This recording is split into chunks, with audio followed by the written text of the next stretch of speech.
Has entrado a un lugar donde las sombras guardan secretos y el miedo siempre encuentra un rincón para quedarse. Si te atreves a seguir escuchando, deja tu like y cuéntanos en los comentarios desde dónde nos acompañas, porque el terror viaja más lejos de lo que imaginas. Ahora sí, comencemos. Hay cosas que pasan en lugares donde la gente común no se atreve a mirar muy de cerca. Durante años pensé que las historias que contaban los viejos del pueblo eran solo eso, historias para asustar a los niños. Pero ahora sé que me equivoqué. Lo que voy a contarles me pasó a mí, Eduardo Ramírez Morales, de San Miguel de los Campos en Michoacán. Tengo 42 años, soy campesino desde que tengo memoria, y toda mi vida he trabajado la tierra. Pensaba que conocía cada rincón de estos campos, cada sonido que hace el viento entre las plantas de maíz, cada sombra que se forma cuando la luna llena ilumina las milpas. Pero estaba muy equivocado. Todo comenzó hace 3 meses, a finales de mayo, cuando las lluvias apenas empezaban y el maíz estaba creciendo verde y fuerte. Mi parcela está un poco alejada del pueblo, como a 2 kilómetros por el camino de tierra que lleva hacia el cerro. Siempre me ha gustado trabajar solo, sin el ruido de otros campesinos, solo yo, mi machete y la tierra. Esa mañana salí muy temprano, como siempre lo hago. El sol apenas se asomaba por detrás de las montañas y el aire estaba fresco y húmedo. Llevaba mi morral con agua, tortillas y frijoles para el almuerzo. Era un día como cualquier otro, o al menos eso pensaba. Al llegar a mi parcela, lo primero que noté fue que algo no estaba bien. Las plantas de maíz, que el día anterior había dejado perfectamente alineadas y derechitas, ahora estaban todas dobladas hacia un lado, como si algo muy pesado hubiera pasado por encima de ellas. Pero no eran solo unas cuantas plantas, era una franja completa que atravesaba toda mi milpa de norte a sur. Me acerqué para ver mejor, y sentí que se me helaba la sangre. En la tierra húmeda, marcadas con toda claridad, había huellas. Pero no eran huellas de ningún animal que yo conociera. Eran grandes, mucho más grandes que las de un hombre, con forma extraña, como si fueran de garras muy largas. Cada huella tenía 5 marcas profundas que se hundían en la tierra como si lo que las había hecho pesara muchísimo. Seguí las huellas con la mirada y vi que se dirigían hacia el centro de la milpa, donde las plantas de maíz crecían más altas. Mi corazón empezó a latir más rápido. En todos mis años trabajando la tierra nunca había visto algo así. Tomé mi machete con fuerza y empecé a caminar siguiendo el rastro. Las plantas estaban cada vez más destrozadas conforme me acercaba al centro. Algunas tenían marcas profundas en los tallos, como si algo las hubiera rasguñado con uñas enormes. Otras estaban completamente arrancadas de raíz y tiradas por el suelo. Cuando llegué al centro de mi milpa me detuve en seco. Allí, en un círculo perfecto de tierra removida, no crecía nada. La tierra estaba negra y olía mal, como a carne descompuesta. Pero lo que más me asustó fue lo que había en el centro del círculo. Era como una especie de nido, hecho con plantas arrancadas, ramas secas y algo más que no pude identificar bien. Era pegajoso y oscuro, y despedía un olor tan fuerte que tuve que taparme la nariz con la camisa. El nido era grande, como para que cupiera una persona acostada, y tenía una forma irregular que me recordaba a una cuna, pero una cuna hecha por algo que no sabía qué era lo que quería meter adentro. Me quedé allí parado sin saber qué hacer.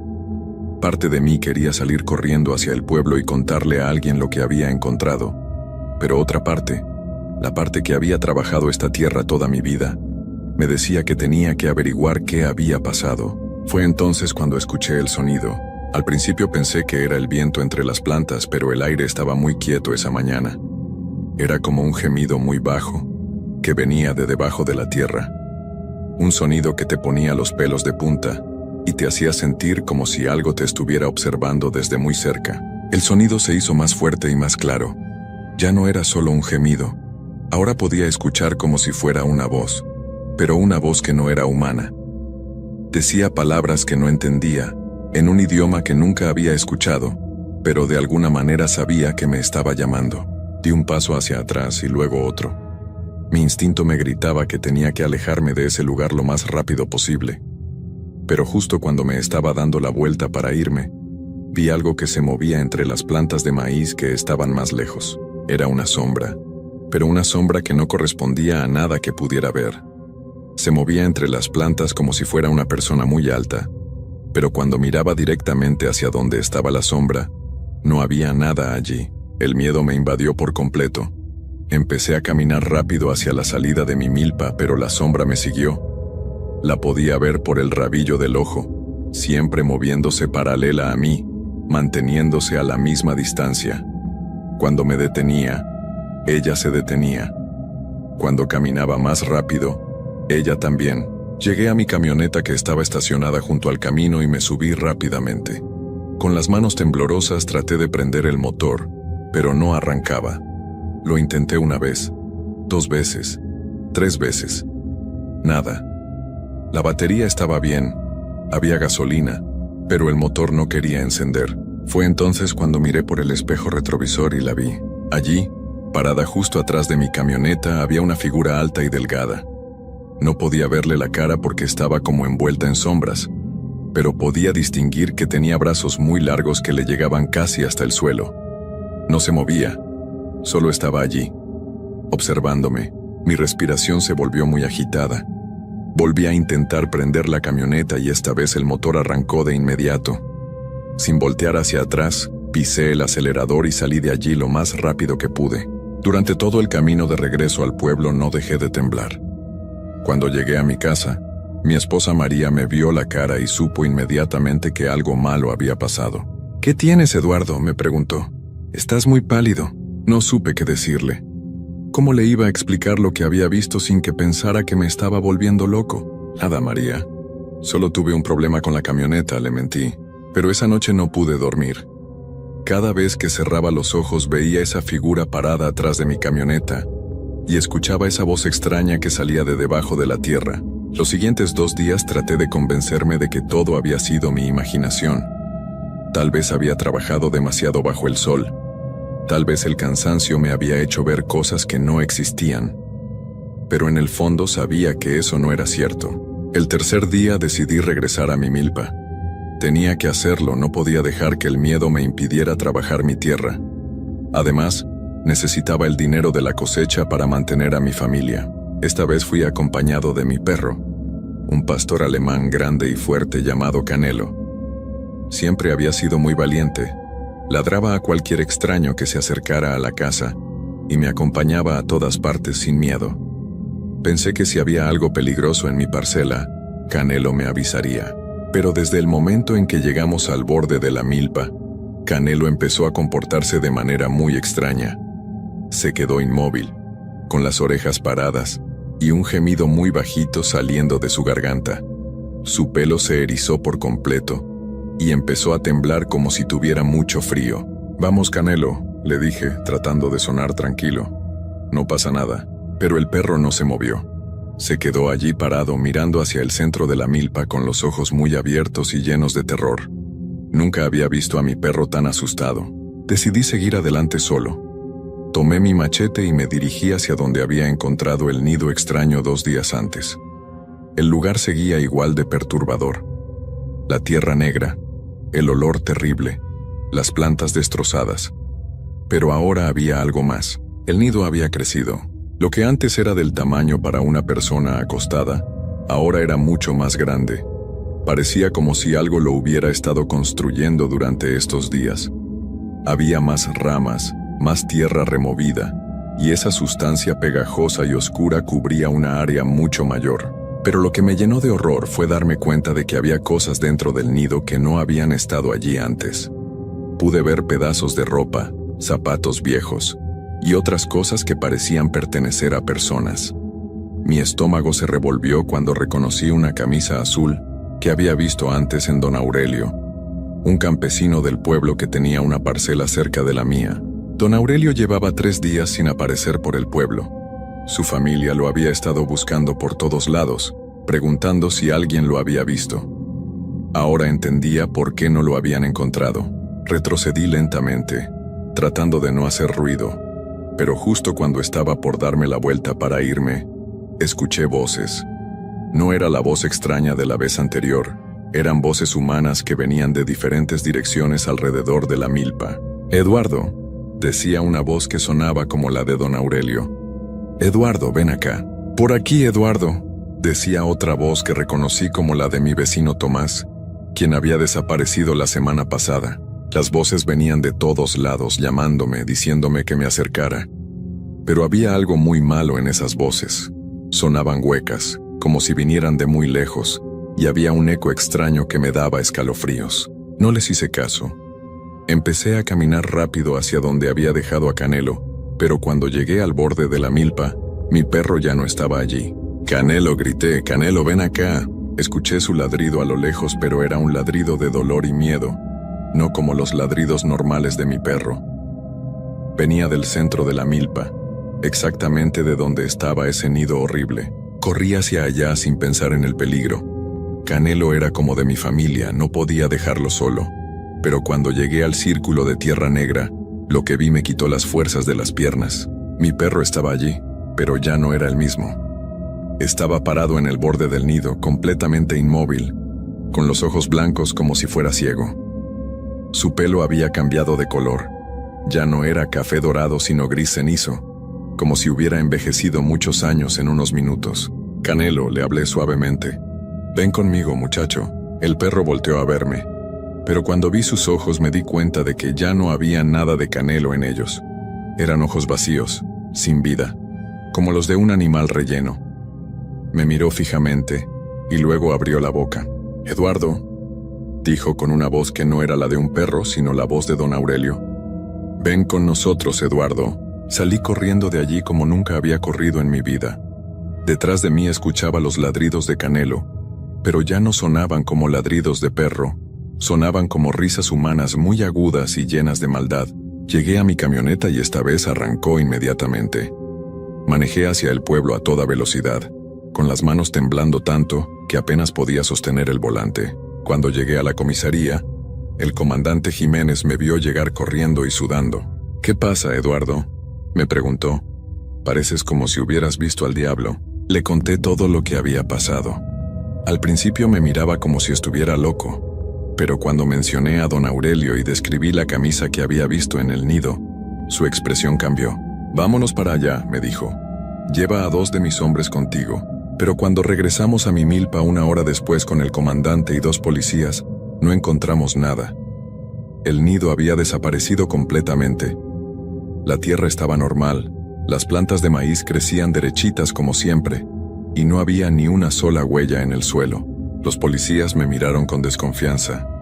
El comandante Jiménez movió la cabeza con lástima. «Eduardo, creo que necesitas descansar un poco», me dijo. «Has estado trabajando demasiado». Pero yo sabía lo que había visto.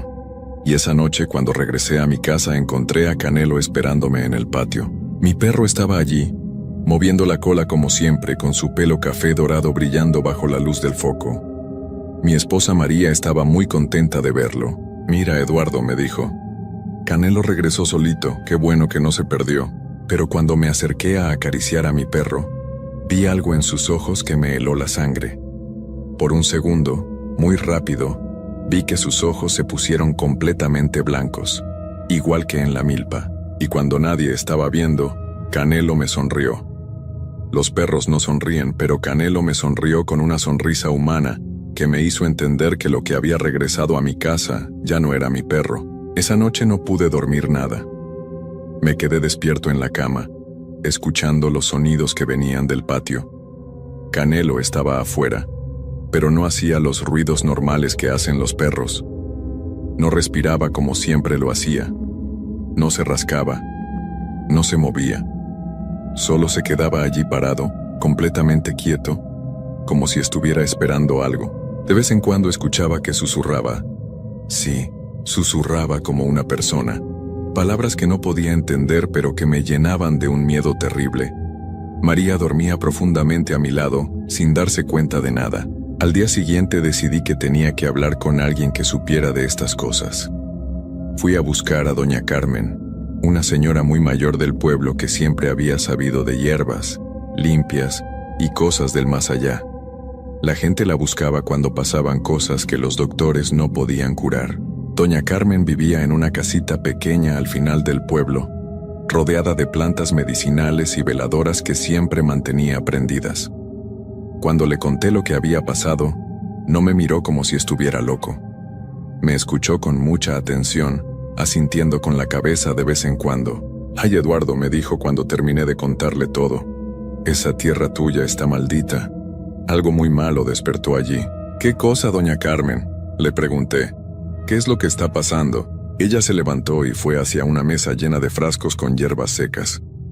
Tomó un puñado de algo que olía muy fuerte y lo puso en una bolsita de tela. «Hay cosas muy antiguas que viven debajo de la tierra», me explicó mientras preparaba la bolsita. «Cosas que estaban aquí antes que nosotros, antes que nuestros abuelos, antes que nadie. Normalmente están dormidas, pero a veces algo las despierta». «¿Qué las puede despertar?», pregunté. «Muchas cosas, hijo.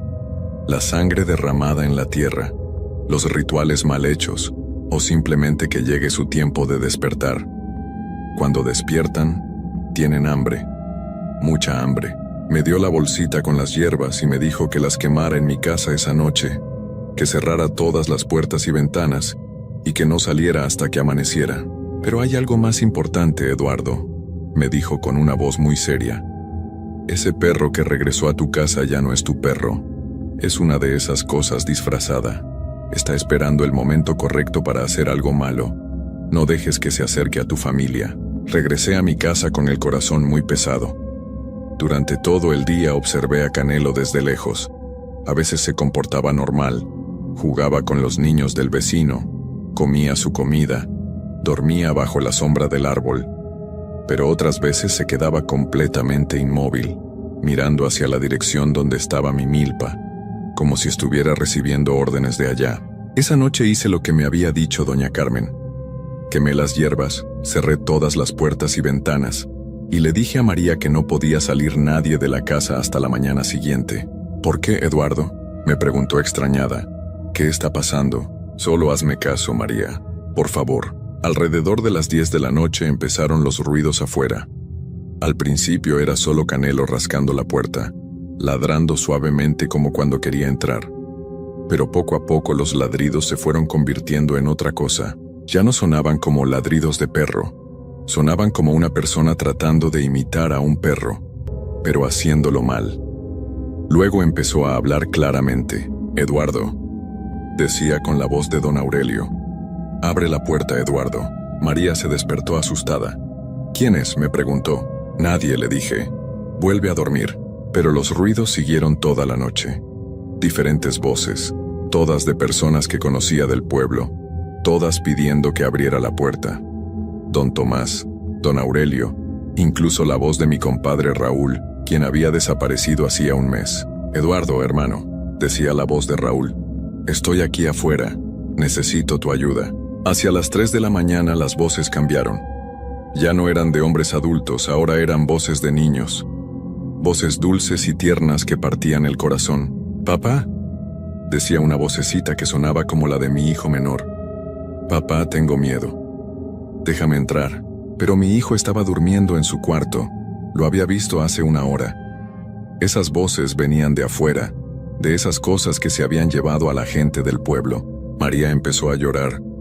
«Eduardo, tengo mucho miedo», me decía. «¿Qué está pasando?». No pude decirle la verdad. No podía contarle que había algo afuera que se había comido a los hombres del pueblo y que ahora había venido por nosotros. El amanecer llegó por fin, y con los primeros rayos del sol las voces se callaron. Esperé una hora más antes de atreverme a abrir la puerta. Afuera no había nada, ni rastro de Canelo, ni huellas en la tierra, ni señales de que hubiera pasado algo durante la noche. Pero ese día llegaron más noticias terribles al pueblo. Habían encontrado la ropa de 3 personas más en diferentes milpas alrededor del pueblo. Siempre la misma historia. La ropa estaba tirada en círculos de tierra negra que olía muy mal, pero no había cuerpos, no había sangre, no había nada más, no había nada. El comandante Jiménez vino a verme esa tarde. «Eduardo», me dijo, «creo que tienes razón, algo muy raro está pasando aquí». Me contó que habían encontrado círculos como el que yo había visto en 5 milpas diferentes. Todos iguales, todos con ese olor terrible, todos con ropa de personas desaparecidas. Pero hay algo más, Eduardo, me dijo con voz preocupada. Los perros del pueblo están actuando muy raro. Algunos han desaparecido, otros han regresado, pero sus dueños dicen que se comportan diferente. ¿Diferente cómo?, le pregunté, aunque ya sabía la respuesta. Los miran fijo a los ojos, como si los estuvieran estudiando. Y por las noches los escuchan susurrar. Esa noche decidí que tenía que hacer algo. No podía quedarme esperando a que esas cosas vinieran por mi familia. Tomé mi machete, una linterna y la escopeta de mi papá que guardaba en el ropero y salí hacia mi milpa. Si iba a pasar algo, prefería que fuera lejos de mi casa, lejos de María y mis hijos. Cuando llegué a mi parcela, vi que las plantas de maíz estaban todas muertas. Se habían puesto negras y secas en cuestión de horas, como si algo hubiera chupado toda la vida que tenían. El aire olía a descomposición y había un silencio muy extraño, como si hasta los grillos y las ranas tuvieran miedo de hacer ruido. Caminé hacia el centro de la milpa con la escopeta lista. Esta vez el nido estaba ahí, más grande que nunca, y ya no estaba vacío. Habían regresado todos: don Aurelio, don Tomás, mi compadre Raúl, y muchos otros hombres del pueblo que habían desaparecido en las últimas semanas. Todos estaban sentados alrededor del nido, completamente inmóviles, con los ojos blancos como los que había visto en Canelo. Cuando me vieron llegar, todos voltearon hacia mí al mismo tiempo, con movimientos lentos y raros, como muñecos que alguien estuviera controlando con hilos. «Eduardo», dijeron todos al mismo tiempo con una sola voz. «Ya llegaste. Te estábamos esperando». Levanté la escopeta, pero mis manos temblaban tanto que apenas podía apuntarles. No eran las personas que yo había conocido. Sus caras estaban pálidas y hundidas, como si no hubieran comido en semanas, pero sus ojos brillaban con una luz extraña que no era natural. Uno por uno se fueron levantando del suelo. Se movían de una manera muy rara, como si sus huesos no estuvieran bien puestos. Don Aurelio fue el primero en hablar, pero su voz sonaba como si viniera de muy lejos. «Eduardo, hermano», me dijo con una sonrisa que me puso los pelos de punta. «Ven con nosotros. Aquí abajo está muy tranquilo. Ya no hay preocupaciones, ya no hay dolor». «Yo ya no tengo miedo», dijo don Tomás acercándose lentamente. «Ya no siento hambre, ya no siento frío. Es muy fácil, Eduardo. Solo tienes que venir con nosotros». Detrás de ellos, del centro del nido, empezó a salir algo.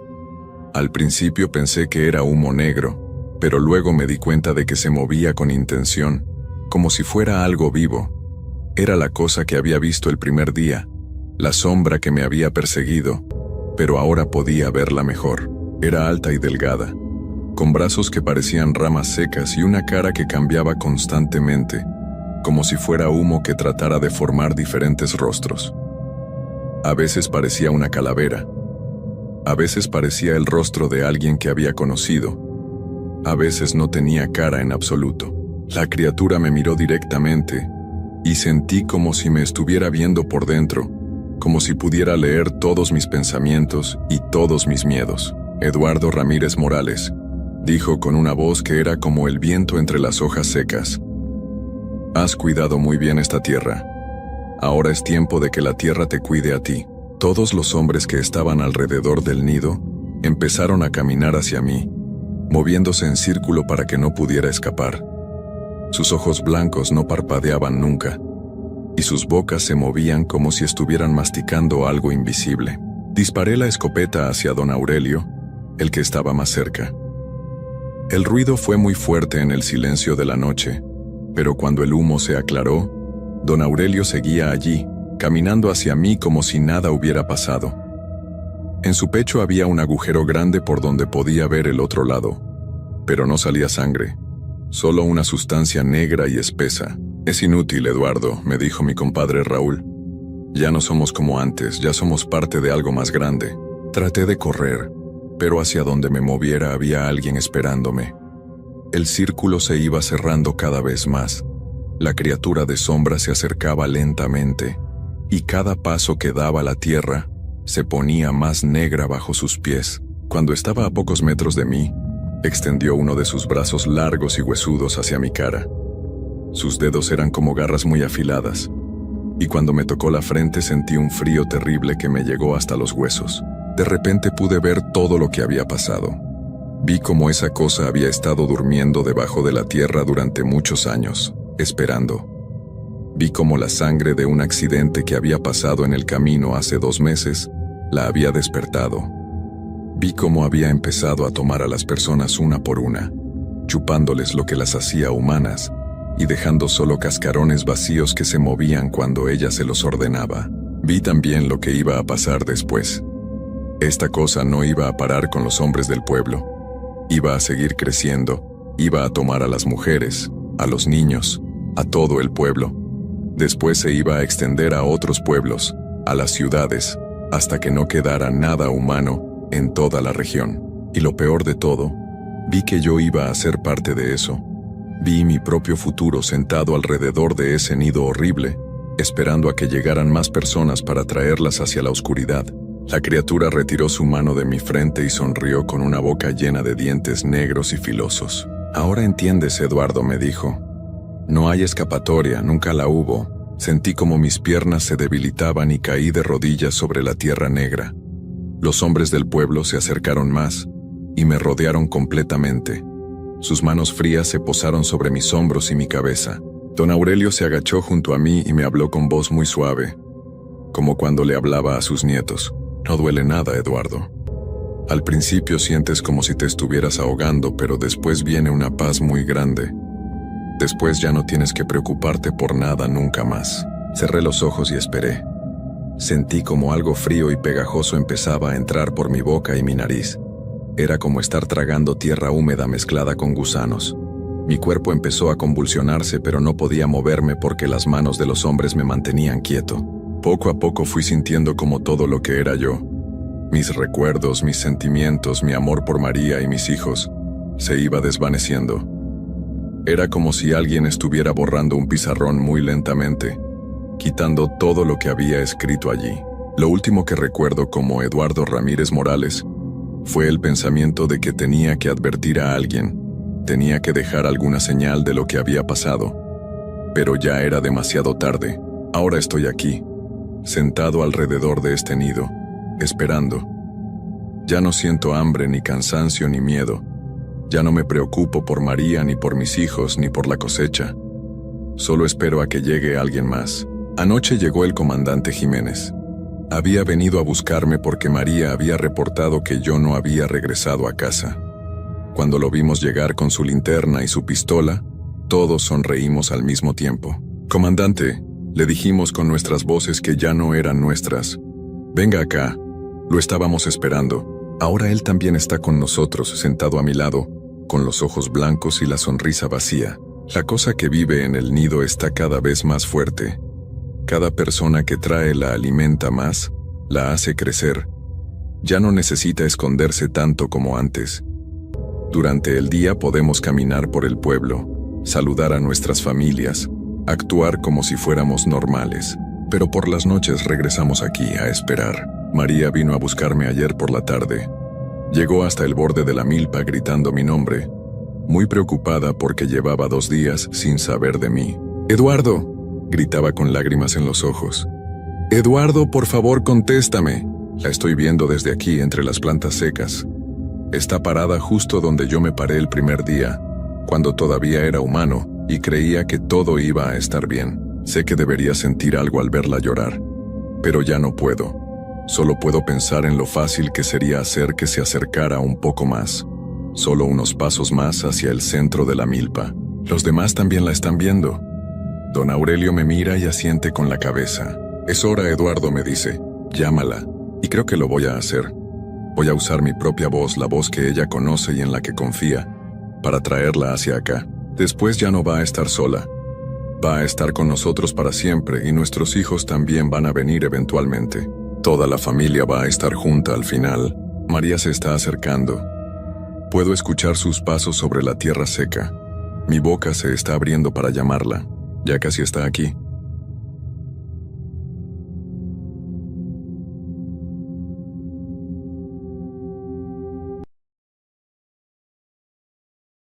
Antes de contarte esta historia, Debo decirte que todo lo que vas a leer realmente me pasó hace 3 años. Sé que suena increíble, pero cada palabra es verdad.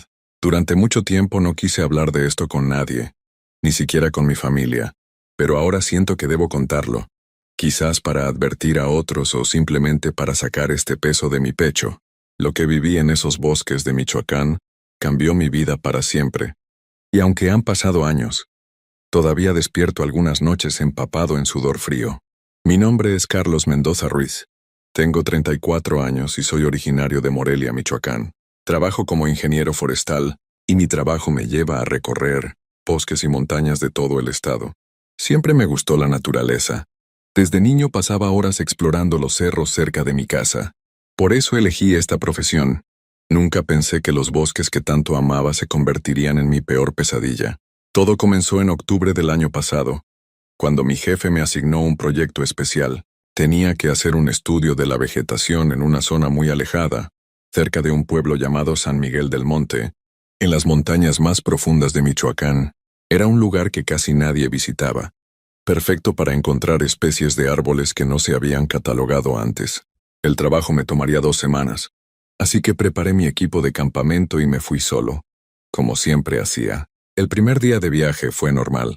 Manejé por carreteras cada vez más angostas, hasta llegar a un camino de terracería que apenas se veía entre la vegetación.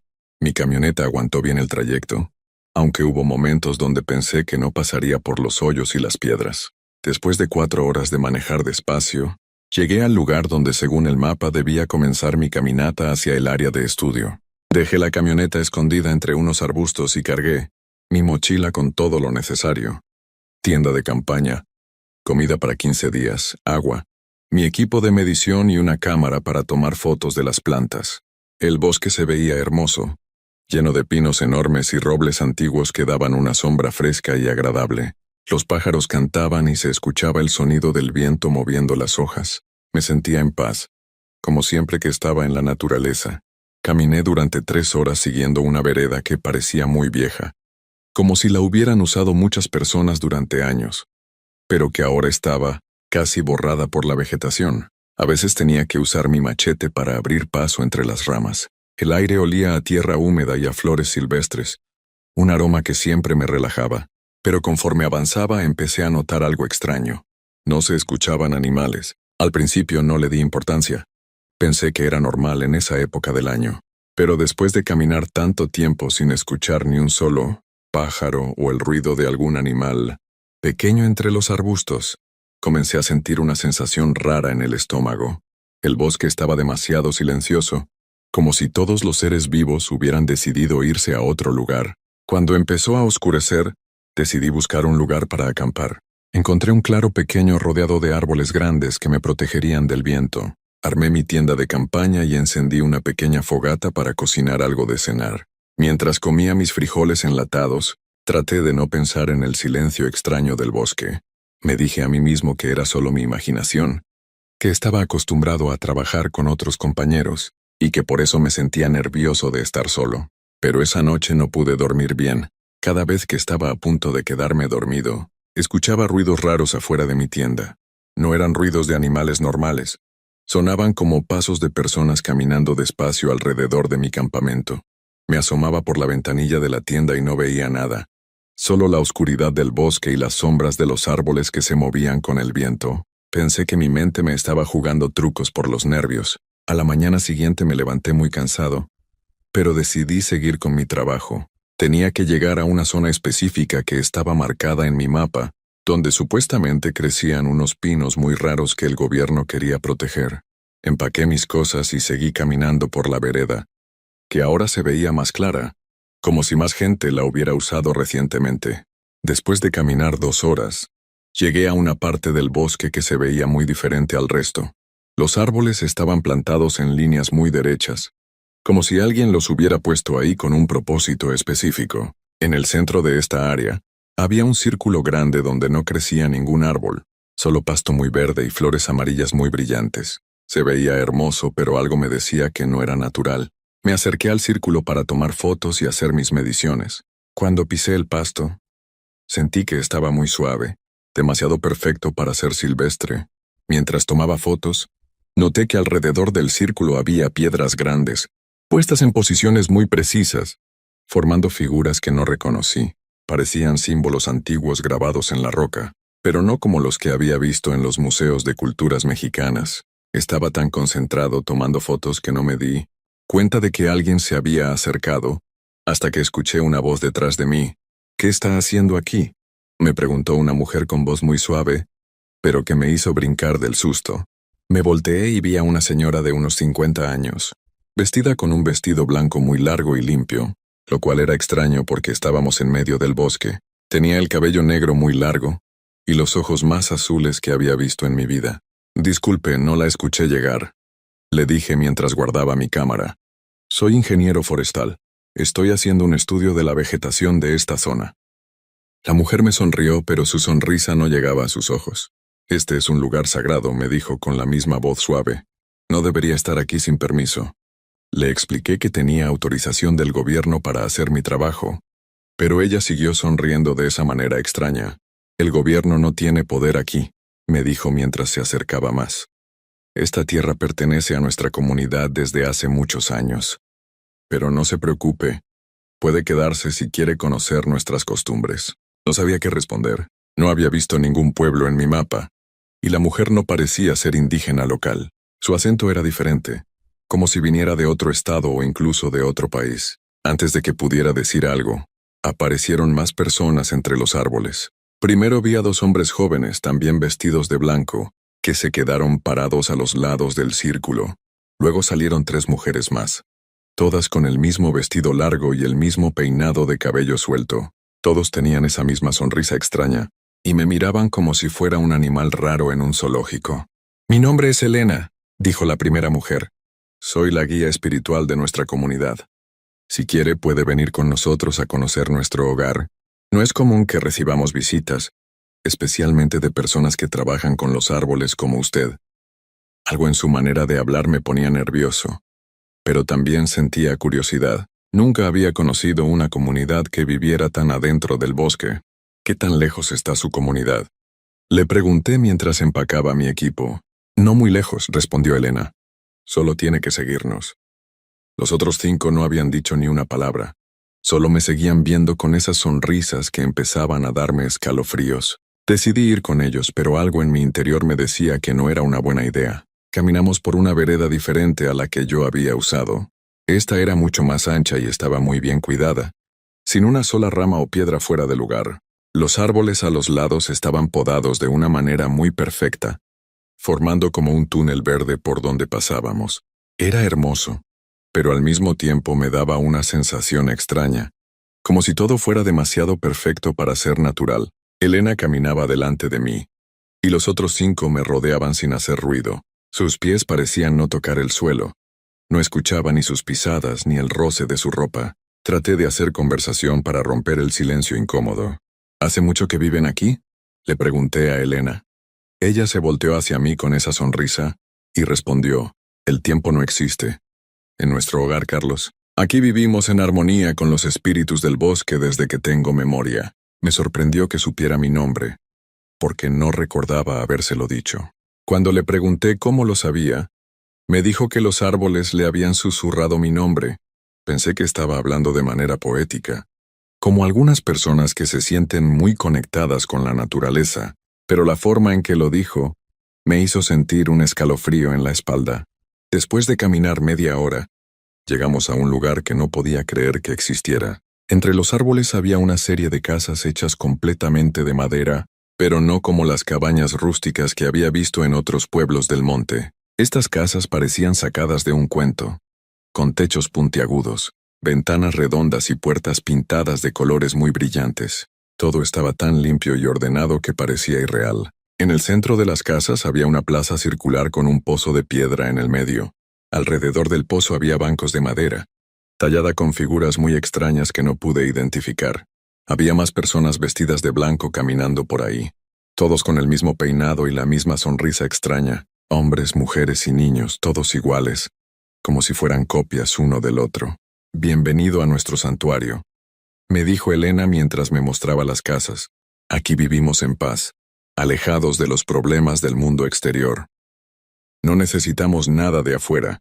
Todo lo que necesitamos lo conseguimos del bosque y de nuestras prácticas espirituales. Le pregunté qué tipo de prácticas espirituales hacían, pero ella solo sonrió más y me dijo que tendría tiempo de aprenderlas durante mi visita.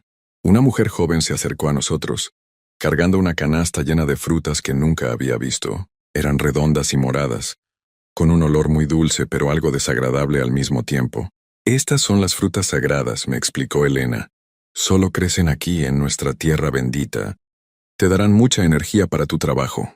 Tomé una para ser educado, pero cuando la mordí, el sabor era tan extraño que casi la escupo. Sabía dulce al principio, pero después dejaba un sabor amargo y metálico en la boca. Elena me llevó a una casa que dijo podía usar mientras estuviera ahí.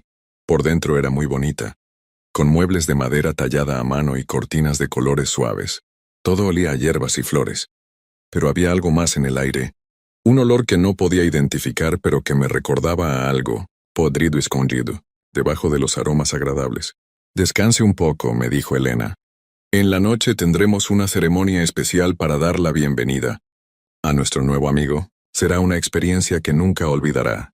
Después de que se fue, traté de relajarme, pero no podía. Algo estaba muy mal en ese lugar, aunque no podía explicar qué exactamente. Salí a caminar por la plaza para conocer mejor el lugar. Traté de hablar con otras personas, pero todos me respondían con las mismas frases, como si hubieran ensayado qué decir. El bosque nos protege. Vivimos en armonía. Los espíritus nos guían. Nadie me dijo su nombre. Nadie me preguntó nada sobre mi vida o mi trabajo. Solo sonreían y repetían las mismas palabras. Los niños me daban más miedo que los adultos. Había unos 20, de diferentes edades, pero todos se comportaban exactamente igual. No corrían, no gritaban, no jugaban como los niños normales. Solo caminaban en silencio, siempre sonriendo, con los ojos muy abiertos como si estuvieran viendo algo que yo no podía ver.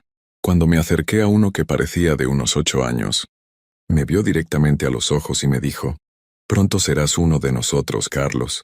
Su voz sonaba como la de un adulto en el cuerpo de un niño. Conforme pasaban las horas, me di cuenta de que no había visto ni un solo animal en toda la comunidad. Ni perros, ni gatos, ni gallinas, nada. Para ser gente que vivía en armonía con la naturaleza, era muy extraño que no tuvieran animales. Cuando le pregunté a Elena sobre esto, me dijo que los animales no podían vivir en el santuario porque alteraban las energías sagradas. Durante la tarde, me llevaron a conocer otros lugares de la comunidad. Había un huerto donde crecían las frutas moradas y otras plantas que no reconocí. Las plantas estaban organizadas en patrones geométricos muy precisos, como si cada una tuviera un lugar específico según alguna regla que no entendía.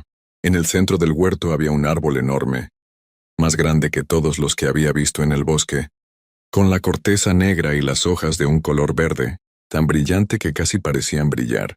Este es nuestro árbol madre, me explicó Elena mientras tocaba el tronco con mucho cariño. Él nos da todo lo que necesitamos, comida, medicina, sabiduría. A cambio, nosotros le damos nuestro amor y devoción.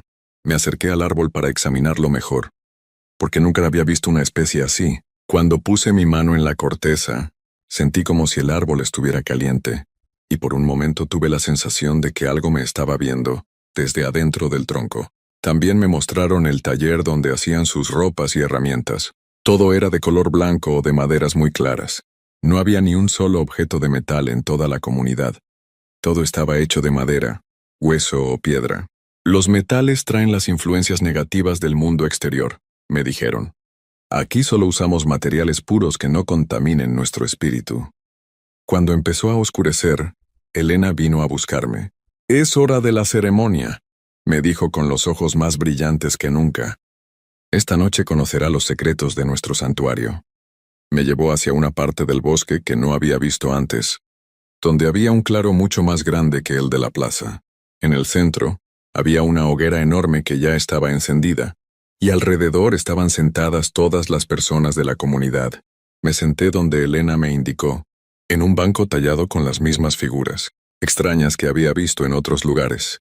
La hoguera era tan grande que el calor se sentía desde donde estaba, pero las llamas eran de un color azul verdoso que nunca había visto en un fuego normal.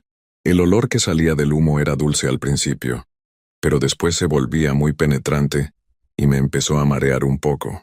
Elena se puso de pie en el centro del círculo y comenzó a hablar en un idioma que no entendía. Su voz había cambiado. Ahora sonaba mucho más grave y poderosa. Todas las otras personas empezaron a repetir lo que ella decía, creando un eco extraño que resonaba entre los árboles. El sonido me daba escalofríos y sentía como si las palabras entraran en mi cabeza aunque no las entendiera. Después de unos minutos, Elena cambió al español y comenzó a explicar que yo había sido elegido para conocer la verdad del bosque. Dijo que los espíritus la habían guiado hacia mí, porque tenía un corazón puro y una conexión especial con los árboles. Sus palabras me halagaban, pero algo en la forma en que las decía me hacía sentir como si fuera una presa que había caído en una trampa. La ceremonia continuó con cantos y danzas alrededor del fuego. Todas las personas se movían al mismo tiempo, como si fueran una sola persona multiplicada. Sus movimientos eran hipnóticos, y el humo de la hoguera me estaba mareando cada vez más. Empecé a ver cosas raras en el fuego, formas que parecían moverse y cambiar, como si hubiera figuras danzando dentro de las llamas. De repente, Elena se acercó a mí con una copa hecha de madera tallada. «Debe beber esto», me dijo con una sonrisa que ahora se veía diferente, más siniestra. «Es una bebida sagrada hecha con las frutas del árbol madre. Le ayudará a conectarse con los espíritus del bosque». El líquido dentro de la copa era espeso y de color morado oscuro, casi negro. Olía igual que las frutas que había probado antes, pero mucho más intenso. No quería beberlo. Pero Elena no se movía de mi lado y todas las otras personas habían dejado de danzar para verme. Sentía sus ojos clavados en mí, esperando que tomara la bebida. El ambiente se había puesto muy tenso, como si mi respuesta fuera muy importante para todos. Para no causar problemas, fingí beber, pero solo mojé mis labios. El líquido tenía un sabor horrible, como fruta podrida mezclada con algo químico. Elena pareció satisfecha y regresó al centro del círculo. Los cantos continuaron, pero ahora las voces sonaban diferentes, más graves y amenazantes. Las llamas del fuego empezaron a crecer más altas, y el humo se hizo más denso. A pesar de que solo había probado una gota de la bebida, empecé a sentir que mi cabeza daba vueltas, y que todo a mi alrededor se movía más lento. Fue entonces cuando Elena comenzó a contar la verdadera historia de su comunidad. Con voz ceremonial, explicó que ellos no eran personas comunes y corrientes. «Somos los guardianes del bosque ancestral», dijo. «Hace muchos años, nuestros antepasados hicieron un pacto con los espíritus antiguos que viven en estos árboles.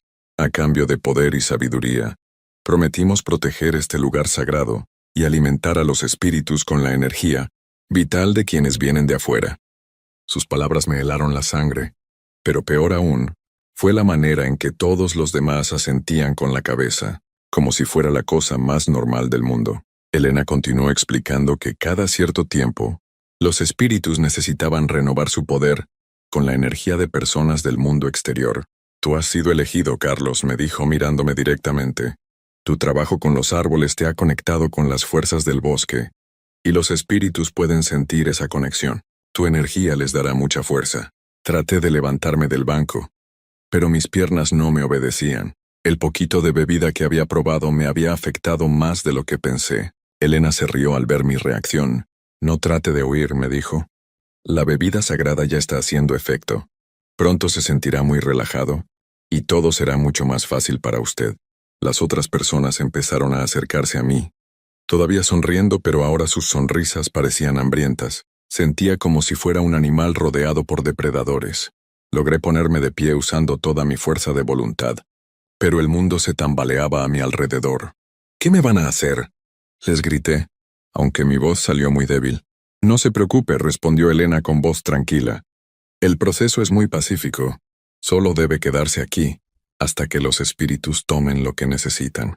Su cuerpo se quedará con nosotros para siempre, y su alma se unirá con los árboles ancestrales. Es un honor muy grande». Con horror, me di cuenta de que estaba viendo los huesos y restos de otras personas esparcidos discretamente entre los arbustos alrededor del claro. Estaban medio escondidos, pero ahora que sabía qué buscar, podía ver pedazos de ropa descolorida, zapatos viejos y cosas que claramente habían pertenecido a otros visitantes como yo.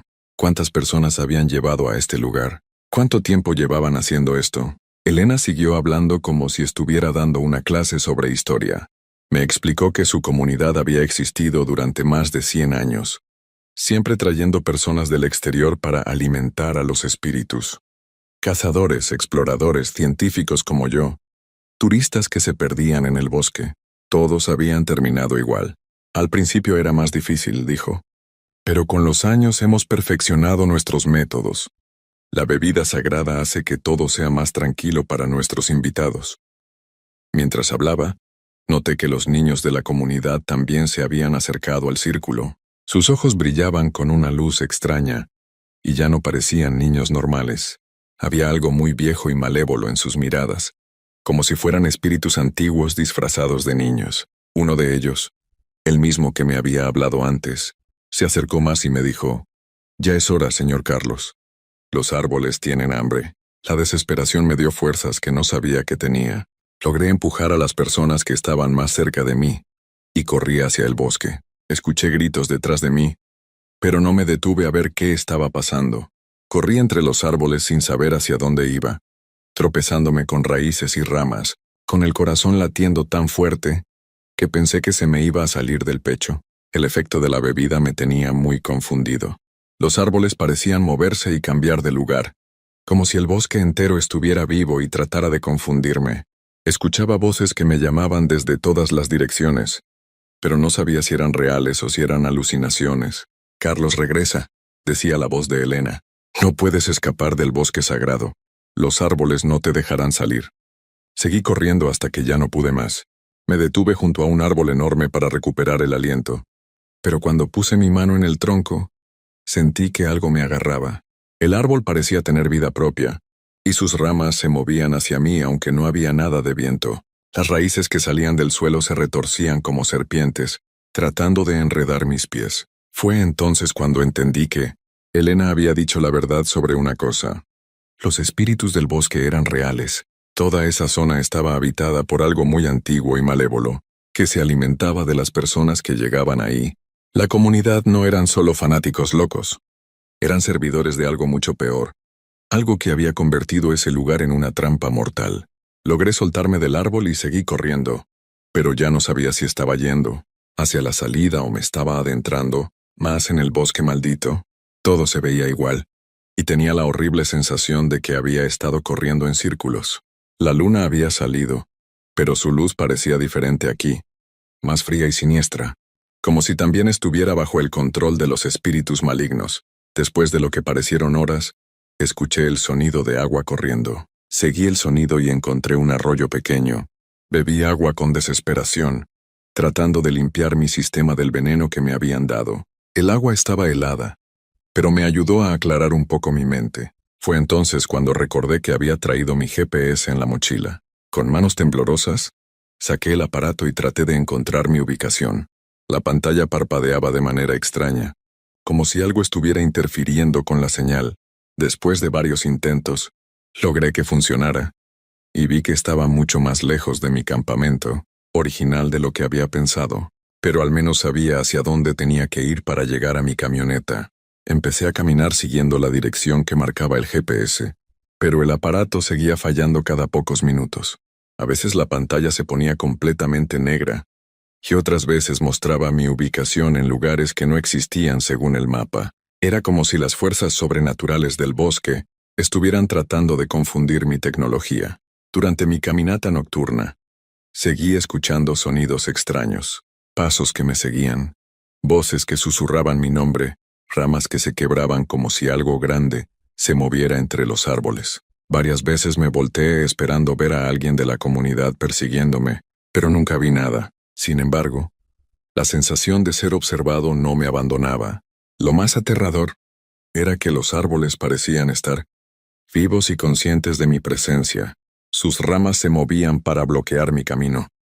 Sus raíces trataban de hacerme tropezar, y cuando me acercaba demasiado a sus troncos, sentía una presencia maligna que me llenaba de pánico. Era como si todo el bosque fuera un solo organismo gigante que me quería atrapar. Cuando empezó a amanecer, finalmente reconocí algunos puntos de referencia que había visto en mi primer día. Estaba cerca del lugar donde había dejado mi camioneta. La esperanza me dio nuevas fuerzas, y corrí los últimos metros hasta llegar al vehículo. Nunca había estado tan feliz de ver mi vieja camioneta sucia y abollada. Arranqué el motor con manos temblorosas y salí de ahí, lo más rápido que pude por el camino de terracería lleno de hoyos. No me importaba dañar la suspensión, solo quería alejarme de ese lugar maldito lo más pronto posible. Mientras manejaba seguía viendo por el espejo retrovisor, esperando ver a Elena y su gente persiguiéndome. Pero el bosque se quedó silencioso y quieto detrás de mí. No paré de manejar hasta que llegué a la carretera principal. Ahí me detuve en una gasolinera y llamé a mi jefe para decirle que había tenido una emergencia y que regresaba a Morelia inmediatamente. No le conté la verdad. Solo le dije que me había lastimado y necesitaba atención médica. Mi voz temblaba tanto que él no hizo preguntas y me dijo que fuera directo al hospital. Durante todo el camino de regreso a casa, no pude dejar de pensar en lo que había vivido. ¿Había sido real o había sido una alucinación causada por la bebida extraña?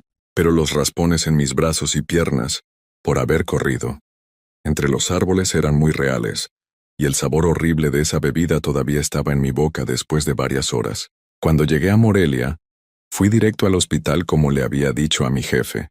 Los doctores me revisaron y dijeron que tenía síntomas de intoxicación leve, probablemente por alguna planta venenosa. Les conté que había comido frutas silvestres sin saber qué eran, y me dieron medicamentos para limpiar mi sistema. No les dije la verdad porque sabía que no me iban a creer. Los siguientes días fueron muy difíciles. No podía dormir bien porque tenía pesadillas constantes con Elena y su comunidad. Soñaba que todavía estaba en el bosque, que nunca había escapado realmente, y que los espíritus malignos me habían encontrado.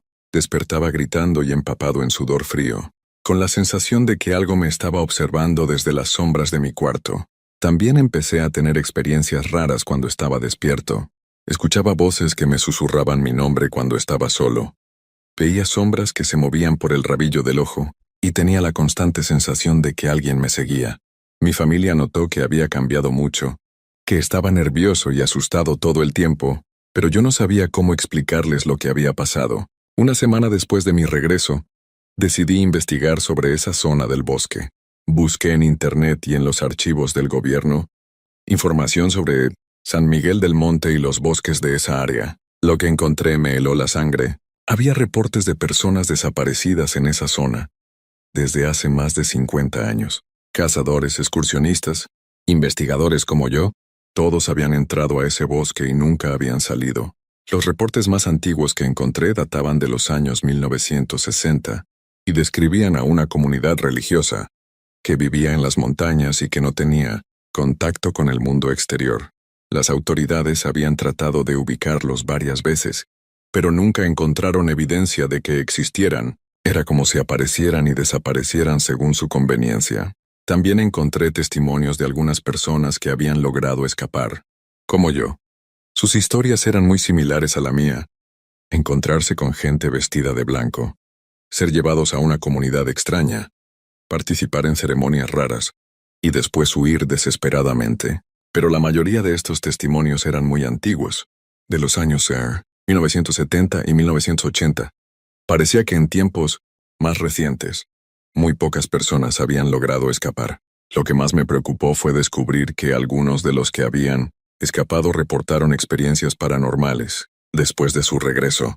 Pesadillas, voces, sombras, la sensación de ser perseguidos por algo sobrenatural. Varios habían terminado en hospitales psiquiátricos, y otros simplemente habían desaparecido años después de su escape, como si algo los hubiera alcanzado finalmente. Decidí que tenía que hacer algo para advertir a otras personas sobre ese lugar. Fui a la policía estatal y les conté mi historia, pero no me tomaron en serio. Me dijeron que probablemente había sido víctima de narcotraficantes o secuestradores, y que las partes sobre espíritus y árboles vivos eran solo efectos de las drogas que me habían dado. Hicieron un reporte pero nunca mandaron a nadie a investigar. También traté de hablar con otros ingenieros forestales y con grupos de excursionistas para advertirles sobre esa zona. Algunos me escucharon con interés, pero la mayoría pensó que había perdido la razón. Es muy difícil convencer a la gente de que algo así puede ser real, especialmente cuando tú mismo dudas de lo que viviste. Los meses pasaron, y aunque las pesadillas se hicieron menos frecuentes, nunca desaparecieron completamente. Cambié de trabajo para no tener que regresar a esas montañas, y ahora trabajo en oficina haciendo planos y estudios de laboratorio. Ya no puedo estar solo en bosques espesos sin sentir pánico. Y evito cualquier trabajo que me lleve a zonas remotas. Pero lo que más me aterra es que sé que Elena y su gente siguen ahí. Siguen esperando a que lleguen nuevos visitantes. Siguen alimentando a esos espíritus, antiguos con la energía vital de personas inocentes. Y lo peor es que nadie les va a poner un alto. Porque nadie cree que existan realmente. Hace 6 meses recibí una llamada muy extraña. Era un hombre que se identificó como investigador paranormal y me dijo que había leído sobre mi caso en un foro de internet, donde alguien había publicado partes de mi testimonio. Me explicó que él y su equipo habían estado siguiendo los rastros de comunidades como la que yo describí, y que creían que había varias en diferentes partes de México. Según este investigador, estas comunidades son muy antiguas y están conectadas con cultos prehispánicos que nunca desaparecieron completamente. Se escondieron en las montañas más remotas y siguieron practicando sus rituales, pero adaptándolos para incluir sacrificios de personas del mundo moderno. El investigador me dijo que mi escape había sido casi un milagro, porque muy pocas personas logran salir de esos lugares una vez que son llevadas ahí. Me pidió que lo ayudara a ubicar exactamente el lugar donde había estado, pero me negué rotundamente. Solo de pensar en regresar a esa zona, se me ponía la piel de gallina y empezaba a temblar. Además, tenía miedo de que si trataba de guiar a alguien hacia ahí, Elena y su gente se dieran cuenta y vinieran por mí. Todavía tengo la horrible sensación de que saben dónde vivo y que algún día van a aparecer en mi puerta. El investigador me entendió y me dijo que respetaba mi decisión, pero antes de colgar, me advirtió que tuviera mucho cuidado y que si empezaba a tener experiencias paranormales más intensas, le hablara inmediatamente. Me explicó que algunas veces, las personas que escapan de esos lugares quedan marcadas por los espíritus y pueden ser perseguidas a distancia durante años. Sus palabras me dieron mucho miedo, pero también me ayudaron a entender por qué había seguido, sintiendo esa presencia siniestra a mi alrededor. No era solo trauma o estrés postraumático como habían dicho los doctores. Algo de ese lugar maldito se había quedado conmigo, como una conexión invisible que me unía para siempre con los espíritus del bosque. Ahora, 3 años después, sigo viviendo con las consecuencias de esa experiencia. Hay noches en las que despierto con la certeza de que Elena está parada junto a mi cama, sonriéndome con esa sonrisa terrible. Hay días en los que escucho los cantos ceremoniales que hacían alrededor de la hoguera, como si vinieran de muy lejos pero fueran cada vez más fuertes. Lo que más me aterra es que últimamente he empezado a tener sueños, donde estoy de regreso en la comunidad, pero esta vez no como prisionero sino como uno de ellos. En estos sueños yo también visto de blanco, también sonrío de esa manera extraña, y también ayudo a traer nuevos visitantes al bosque para alimentar a los espíritus. Despierto de estas pesadillas con un sabor metálico en la boca, el mismo sabor de esa bebida horrible que me dieron. Mi mayor miedo es que estos sueños sean una especie de llamada, que los espíritus me estén tratando de atraer de regreso. A veces siento una necesidad extraña de regresar a esas montañas, como si una parte de mí hubiera quedado ahí y necesitara recuperarla. Tengo que luchar contra estos impulsos todos los días, recordándome a mí mismo lo que realmente pasó, ahí lo cerca que estuve de no regresar nunca. Por eso decidí finalmente contar esta historia completa. No sé si alguien me va a creer, pero necesito que quede registrada en algún lugar. Si algo me pasa, si un día desaparezco sin explicación, quiero que la gente sepa la verdad sobre lo que hay en esos bosques de Michoacán. También espero que mi testimonio pueda servir de advertencia para otros, investigadores, excursionistas o cazadores que estén planeando explorar zonas remotas de las montañas. Si alguna vez se encuentran con gente vestida de blanco que los invite a conocer su comunidad. Si ven plantas o frutas de colores extraños, si sienten que el bosque está demasiado silencioso, corran inmediatamente. No traten de ser educados o curiosos. Solo salgan de ahí lo más rápido que puedan. Y si alguien que está leyendo esto ha vivido algo similar, por favor busquen ayuda. No se queden callados como yo hice durante tanto tiempo. Hablen con investigadores serios, documenten su experiencia, porque solo compartiendo esta información podemos proteger a otras personas de caer en las mismas trampas. Elena y su gente siguen ahí afuera, en algún lugar de esos bosques infinitos. Siguen esperando, siguen cazando, siguen alimentando a sus espíritus hambrientos. Y yo sé que algún día, sin importar cuántos años pasen o qué tan lejos trate de alejarme, van a venir por mí. Es solo cuestión de tiempo.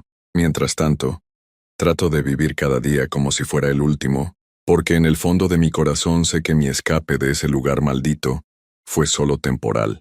Una parte de mi alma se quedó para siempre en ese bosque, y tarde o temprano tendrá que regresar a reclamarla.